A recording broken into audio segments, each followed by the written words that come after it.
Rajnagar block स्तरीय विज्ञान मेला और बाल वैज्ञानिक प्रदर्शनी राजनगर शैलेन्द्र नारायण उच्च प्राथमिक विद्यालय अनुष्ठित हो उत्सव में मंडल शिक्षाधिकारी श्री मनोरंजन सेठी मुख्य अतिथि रूपे जोग देथिले।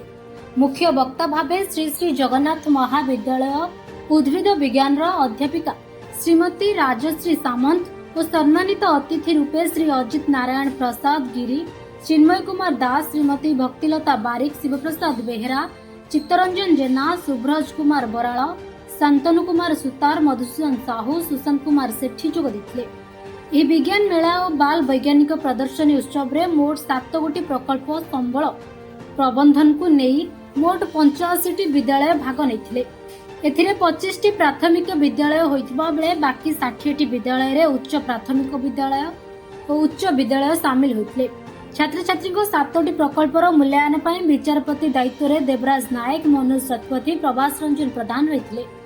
विचारपति निष्पत्ति क्रमे 7टी प्रकल्प पर 7टी विद्यालय छात्र छात्री को जिला स्तरीय विज्ञान मेला और बाल वैज्ञानिक प्रदर्शनी पर चयन कर विज्ञान मेला और बाल वैज्ञानिक प्रदर्शनी उद्यापन दिवस पालन होता।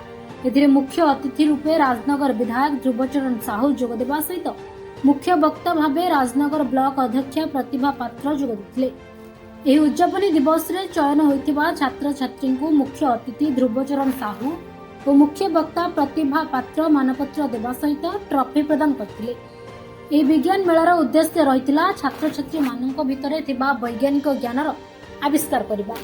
ब्लॉक स्तरीय विज्ञान मेला एवं बाल वैज्ञानिक प्रदर्शनी अनुष्ठित होइछि।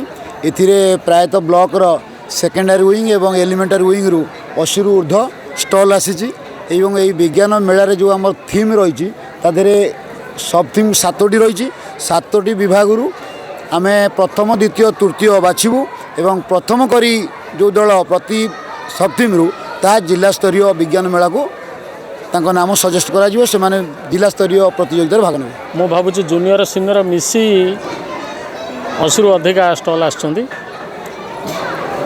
तेणु यहाँ एमती चली प्रति वर्ष भली चली तार 7टा विषय अच्छी सब थीम कहते से जो मैंने फास्ट सेकेंड थर्ड तो आम बाछबू किंतु जो मैंने फास्ट हे 7टारे से 7 जन जी डिस्ट्रिक्ट लेवल को।